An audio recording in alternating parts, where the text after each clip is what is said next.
हा, आता याच्यामध्ये प्रमुख खर्च म्हणजे मेन गोष्टी कुठल्या कुठल्या आहेत. एक तर मशीन आपल्याकडे पाहिजे. मशीन आणली की मग त्याला पत्रावळी बनवायची कशावर, तर त्याला पेपर पाहिजे. आता पेपर या दोन्ही गोष्टी आल्या तर मशीन कशावर चालणार, तर इलेक्ट्रिसिटी. मग त्याला इलेक्ट्रिसिटीचाही प्रॉब्लेम असतो. मग इलेक्ट्रिसिटी सुद्धा आपल्याला गरजेची आहे तेवढीच. मग या तीन गोष्टी यात जास्त महत्वाच्या असतात. तर नमस्कार मित्रांनो, मी आशिष मांडवकर पुन्हा एकदा स्वागत करतो गोष्ट व्यवसायाची या आपल्या मराठमोळ्या युट्यूब चॅनलमध्ये. तर मित्रांनो, आज आपण वरवे बुद्रुक या ठिकाणी आलेलो आहोत आणि या ठिकाणी भरत सर पत्रावळी व्यवसाय करतात. तर त्यांचा अनुभव आपण जाणून घेणार आहोत. तर व्हिडिओ शेवटपर्यंत नक्की बघा. व्हिडिओ आवडला तर लाईक करा. तुमच्या ज्या काही प्रतिक्रिया असतील त्या कमेंटवर नक्की कळवा. आणि जर तुम्ही अजून एक गोष्ट व्यवसायाची या आपल्या मराठमोळ्या युट्यूब चॅनलला सबस्क्राईब केलं नसेल तर सबस्क्राईब नक्की करा. हा, माझं नाव भारत किसन मोरे. मी मुक्काम पोस्ट वरवे बुद्रुक इथं राहतो. आणि माझा हा व्यवसाय एक 8-9 वर्ष झाले असतील. ह्याच्या अगोदर, व्यवसाय करायच्या अगोदर मी सर्व्हिसला होतो. एक लोणचेची कंपनी होती प्रवीण मसाले म्हणून, त्याच्यामध्ये एक 26-27 वर्ष मी नोकरी केली. त्याच्यानंतर म्हटलं काय करायचं काय करायचं, एक 2-4-5 वर्ष माझी गेली घरी बसून. मग एक वर्तमानपत्रामध्ये पेपरला ॲड वाचली मी, की पत्रावळी व्यवसायामध्ये अशा अशा आम्ही मशीन वगैरे देतो, मग तो तुमचा तयार झालेला माल आम्ही घेतो. अशा प्रकारची ॲड वाचल्यानंतर मी त्या ऑफिसला जाऊन भेटलो. इथं जांभूळवाडी म्हणून गाव आहे, तिथं समर्थ एंटरप्राइजेस म्हणून तिथं ऑफिस होतं त्यांचं. त्या ऑफिसला जाऊन भेटलो, त्यांच्याशी ॲग्रीमेंटचा विषय घेतला. ते बोलले मला ॲग्रीमेंट वगैरे आम्ही करून घेतो, तुमचा माल आम्ही विकत घेतो. मग म्हणलं ठीक आहे. त्यांच्याशी ॲग्रीमेंट केलं. आणि हे सुरुवातीच्या अगोदर मला एक्सपिरियन्स होता, म्हणजे मशीन चालवायचा वगैरे. 26-27 वर्ष मी त्या प्रवीणमध्ये ऑपरेटर म्हणूनच काम केलं होतं. त्याचा एक थोडासा मला एक्सपिरियन्स होता मशिनरीचा, त्यामुळे मला ते मेंटेनन्स वगैरे याचा काही प्रॉब्लेम आलेला नाही. पुन्हा मार्केटिंगची थोडीशी क्वचित माहिती होती मार्केटिंगची. आणि मग मार्केटिंगचे ते 1-2-3 दुकानामध्ये, एक नसरापूर म्हणून गाव एक 5-6 किलोमीटरवर आमच्या, तिथं जाऊन मी सॅम्पल दिले त्यांना. सुरुवातीला एक 50-60 किलो पेपर आणला होता. त्या पेपरचे ते सॅम्पल बनवले, त्या दुकानदाराला वगैरे नेऊन दिलं. त्या दुकानदारांचा रिस्पॉन्स काय आहे त्यांच्या पद्धतीने त्यांना ते माल आपला पोच केला एक सॅम्पल म्हणून. एक 2-2, 3-3 बंडल, एक 30 पत्रावळ्यांचा बंडल असतो, तो बंडल त्यांना सॅम्पल म्हणून मी दिला. आणि मग त्यांचा मला ते रिस्पॉन्स यायला लागला की ठीक आहे, मला तुमचे पत्रावळ्या द्या. त्या पद्धतीने हळूहळू हळूहळू हळूहळू सुरुवात केली. आता एक दोन दोन ते तीनच दुकानदार आहेत माझ्या नसरापूरला. त्या दुकानामध्ये मी माझा माल देतो. मला काही पुण्याला न्यायची काही गरज वगैरे पडत नाही. तेच जवळजवळ 2-3 लाख पत्रावळ्या माझ्या ते लोकच घेतात. कारण माझ्याकडे म्हणजे कसं की क्वालिटी आणि वेळच्या वेळी माल तिथं पोचता करणं ही माझी जबाबदारी आहे. त्यामुळे मी क्वालिटी आणि तो माल वेळेत पोचता करणं ही दोन गोष्टी मी जपतो. आणि मुळात ही प्रेरणा म्हणजे माझी माऊली, गुरुमाऊली नरेंद्र महाराज यांच्या प्रेरणेतून मी सुरुवात केली. त्यांचं नाव घेऊन सुरुवात केली. आजपर्यंत मला काही प्रॉब्लेम नाहीये. आणि माझ्या पोटापुरतं मला जे अपेक्षित आहे तेवढं मला मिळतंय. मंथली पेमेंट मला 16-17 हजार रुपये मिळतात आहे. त्याच्यामध्ये मी समाधानी आहे. हा, आता ह्या ह्या व्यवसायाकरता जो आपल्याला कच्चा माल लागतो, तो तुम्हाला प्रश्न असेलच की बाबा कच्चा माल कुठे आणत असतील, काय कसं. तर तो कच्चा माल मी पुण्यामधून आणतो. पुण्यामध्ये 1-2-3 ठिकाणावरती आहे. एक वारजेला आहे, एक फुरसुंगीला आहे, एक चाकणला आहे. 2-3 ठिकाणं आहेत. त्या ठिकाणावरून मी माल आणतो. आता माल आणताना सुद्धा अशी आपण काळजी घ्यावी लागते. हा कच्चा माल आहे, याच्यापासून आपल्याला ह्या ह्या पत्रावळीमध्ये आपल्याला लोक जेवतात, अन्न खातात. तर ह्याची क्वालिटी आपल्याला व्यवस्थित पाहून घ्यावी लागते. कारण काय होतं की हा जर माल कच्चा असेल, तुमचं क्वालिटी तुम्हाला मिळणार नाही समोर. आणि ह्याची तीन तीन ह्याच्यामध्ये ऍटम असतात. 100 जीएसएम, IC, जीएसएम मध्ये चालतं. हे जाड पातळ आपल्याला पाहिजे तसं आपण त्यांच्याकडनं पेपर खरेदी करू शकतो. आणि ह्या पेपरमध्ये काही पेपर आपले स्क्रॅप असतात, म्हणजे त्याला वास वगैरे येतो किंवा काय असा असा वासवाला पेपर आपण तिथं पाहून घ्यावा लागतो. आणि त्यांना तशा पद्धतीने समजावं लागतं. जे आपल्याला सप्लायर देतात त्या सप्लायरला त्यांना ते समजून सांगावं लागतं की बाबा असा मला ह्या क्वालिटीचा पाहिजे. मग ते आपल्याला ते कॉन्टॅक्ट करून आपल्या ह्याच्यावरती देतात ते. हा, आता पेपर आणल्यानंतर आपल्याला पुढचं मशिनरीमध्ये टाकायचा कसा पेपर, त्या पद्धतीनं आपण हा पेपर घेतला का ना, ऍट ए टाइम 5 पेपर बसतात एका वेळेस. ते 5 पेपर आपण ह्या मशीनमध्ये टाकतो. आता ही डाय अशी वर जाते, ही डाय खालीच असते, ही डाय वर जाते. त्याच्यामध्ये हा पेपर टाकायचा आणि वरनी ह्या बटनवरती प्रेस करायचं. मग ते पेपर आपला कट होतो आणि अशा प्रकारची त्याच्यातून पत्रावळी तयार होते. ह्या पत्रावळीमध्ये आपण लोकांना ह्या पद्धतीने आपण पत्रावळी देतो आणि याचे बंडल पुढे आपल्याला तयार करावे लागतात. एका बंडलमध्ये 30 पीस असतात. 30 पीसचा एक बंडल असतो आणि त्या बदल्या रेट प्रमाणे आपण ते दुकानदाराला देतो. त्याच्यावरती प्लास्टिक स्क्रॅपिंग असतं.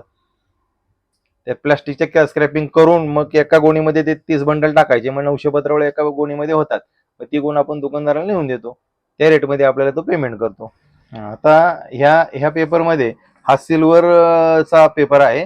ह्या सिल्वरमध्ये आपल्याला ही प्लेनची पत्रावळी आणि ही कप्प्याची पत्रावळी ह्या दोन दोन दोन प्रकारची आपण पत्रावळी ह्याच्यामध्ये बनवू शकतो.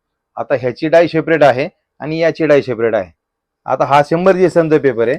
100 GSM ला बी 30च आपण क्वांटिटी टाकतो आणि तिचा एक बंडल करतो. तसेच हा ग्रीन पेपर आहे. ह्या ग्रीन मध्ये सुद्धा प्लेन एक व्हरायटी असते आणि एक कप्प्याची व्हरायटी. मग ह्याच्यामध्ये भाज्यांचे आयटम ठेवायचे असतात ते अशा प्रकारची ही पत्रावळी असते. आणि हा 150 GSMचा पेपर आहे. ग्रीन मधला पेपर 150 GSMचा असतो आणि हा जरा जाड असतो. ह्याची क्वालिटी जाड असते आणि थोडीशी पातळ असते. आता हा पेपर जास्त कार्यक्रमाला, मोठ्या मोठ्या कार्यक्रमाला ह्या GSMचा पेपर चालतो. आणि छोटे मोठे आपले पूजाचा कार्यक्रम असेल किंवा लग्नाचं रिसेप्शन वगैरे असेल अशा प्रकारचं ह्याच्यामध्ये ही पत्रावळी वापरतात. जास्त करून आता सध्या मार्केट ग्रीनलाच जास्त आहे आणि सिल्वर चालतो थोडा जेमते म्हणजे अशा प्रकारे असतं ते. आता बघा याच्यामध्ये सकाळी मी जर मशीन चालू केली 9 वाजता मशीन चालू केली तर 5:30 ते 6 वाजेपर्यंत जर मशीन मी चालवली तर त्यात 6 ते 7 हजार मी एकटा पत्रावळी काढतो. आणि मला हाताखाली कोण नाहीये, एकटा मी वन मॅन शो काम करतो. इथनं पत्रावळ्या बनवल्या की एक दिवस त्याला होल्डिंग ठेवावं लागतं. होल्डिंग ठेवलं त्याच्यावरती प्रेसचं एक थोडंसं वेट ठेवायचं. त्या प्रेस झाल्या की त्याचा असं व्यवस्थित त्याला आकार मिळतो. अशा अशा फोल्डिंग वगैरे होत नाहीत. अशा वाकडे तिकडे पत्रावळ्या होत नाहीत. त्यामुळे त्याला आकार मिळण्यासाठी एक दिवस होल्डिंग करायचं, कारण त्याला वास वगैरे असतो, हिटिंगचा वास असतो, या पेपरला वास लागतो.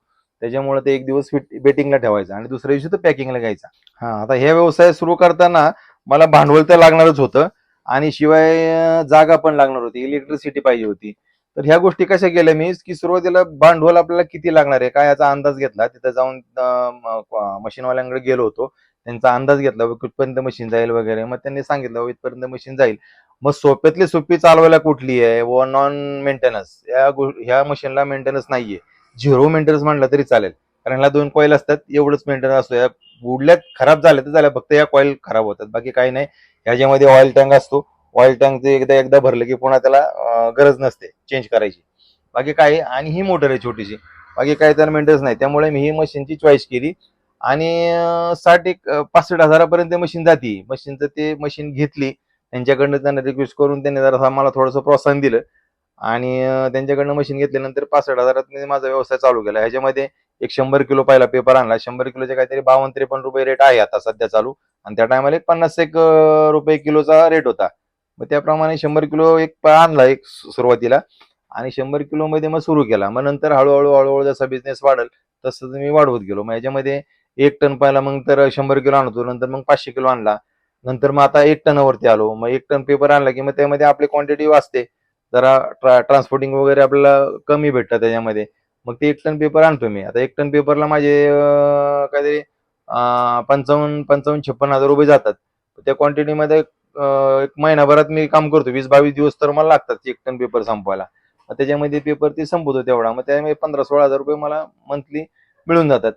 हे आता सध्या म्हणजे कसं की मला जास्त फॅक्टरी मोठी टाकावी, कारण मी वन मॅन शो बघतोय, मग इथं बघणार कोणच नसतं. त्याच्यामुळे मी ह्या जेमतेम व्यवसायामध्ये आपल्याला कसे 4 पैसे मिळतील हाच माझा उद्देश आहे. आता हे शेड जे बांधलं, शेड बांधायला माझ्याकडे ही स्वतःची जागा आहे माझी खालची.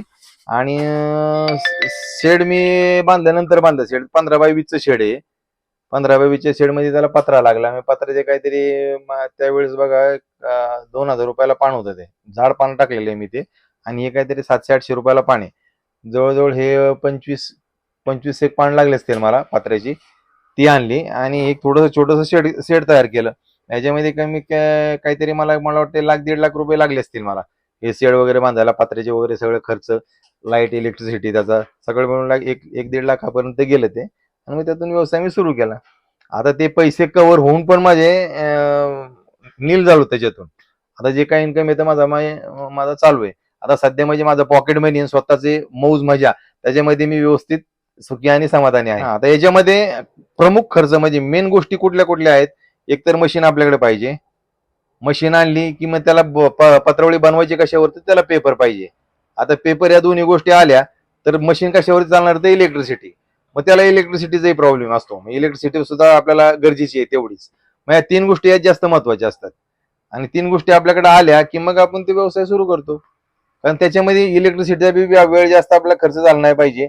मशीनचं प्रोडक्शन पण आपलं व्यवस्थित निघालं पाहिजे. मशीन पण व्यवस्थित चालली पाहिजे. याची आपली 3 गोष्टीची काळजी आपल्याला घ्यावीच लागते. आता ह्या एका किलोवरती हा रेट असतो. ह्या पेपरचा रेट किलोवरती असतो आणि किलोवरतीच आपण क्वांटिटी काढतो.